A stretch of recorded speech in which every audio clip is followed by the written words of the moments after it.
Should Christians watch Squid Game? Outside of anime, Americans are not known for embracing art from across the Pacific, but occasionally a piece of art has such broad and deep appeal that it transcends language and culture. 9 years ago, for instance, the Korean music video Gangnam Style, it made the journey. Oppan Gangnam Style. But let's just be honest, most Americans laughed at it, not with it. But in 2021, a new piece of pop art has made the trans-Pacific voyage with much less to laugh at. It is called Squid Game, and it is perhaps the most popular show ever made for Netflix. Now, maybe it's a sign of our outraged, verbally violent, constantly freaking out moment that the show that makes it across the ocean is a hyper-violent, blood-soaked cultural commentary that's asking transcendently ethical questions in a format that recalls America's most popular video games, Fortnite, Apex Legends, and Warzone. These video games drop players into arenas where they literally battle to the death. Last man or woman standing wins. They approximate, at least in virtual reality, actual reality, which, if we're gonna be honest, increasingly feels like a winner-takes-all battle royale. Well, Squid Games follow suit. Players find themselves in a life and death battle over playground games, and its success suggests that there is profound catharsis in watching someone else undergo the violent discourse horror that has totally characterized the culture wars of 2021. And of course, this begs the question that I think every thinking Christian is asking: is Squid Game too violent? So here's my no spoilers answer to your question. Is Squid Game too violent? Yes, absolutely. Squid Game will make you feel sick. But it's not the kind of violence you're used to watching. It's not the stylized revenge killing of a Quentin Tarantino movie. It's not the gratuitous murder porn of John Wick. The violence in Squid Game feels violent, real, gratuitous, but in the right way, because in reality, real violence is always gratuitous. It's always evil. It's always destructive. In episode 1, during a game of red light, green light, computer-operated snipers murder anyone who moves after the red light is declared. Now, here's the deal. If I was watching it alone, I would have fast-forwarded through this entire scene, the entire slaughter, because it was absolutely awful to watch. You feel every single death palpably, even though you don't know any of the characters. In the game, they're all just numbers, but the creators never let you feel like they're numbers. They're humans.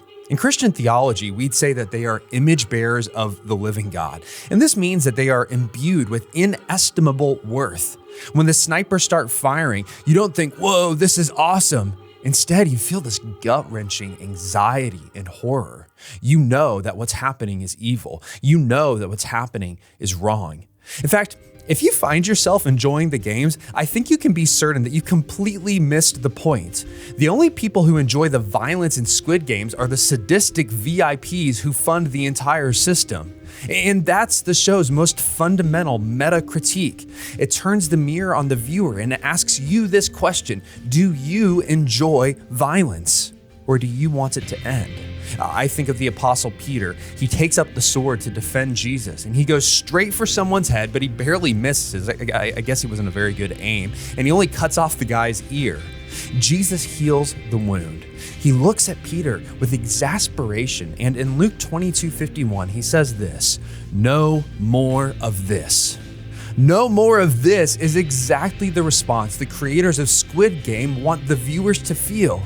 In fact, no more of this, make it stop, is basically the moral heartbeat of the show. It's repeated from top to bottom from the few characters who don't lose their souls in the game in order to gain the world. All of this explains why I never personally found myself cheering for violence in Squid Game. Death never stops feeling shocking, awful, and nauseating throughout the entire show. And this is as it should be. I mean, in real life, death is never fun. Death is never cool. Death is never a game. It's always horrible. And the show's heroes, well, they actually share your horror. They remain morally sensitive. The heroes do, at least. Even in the final hour, the heroes choose to hate death. And by that choice, they remain human.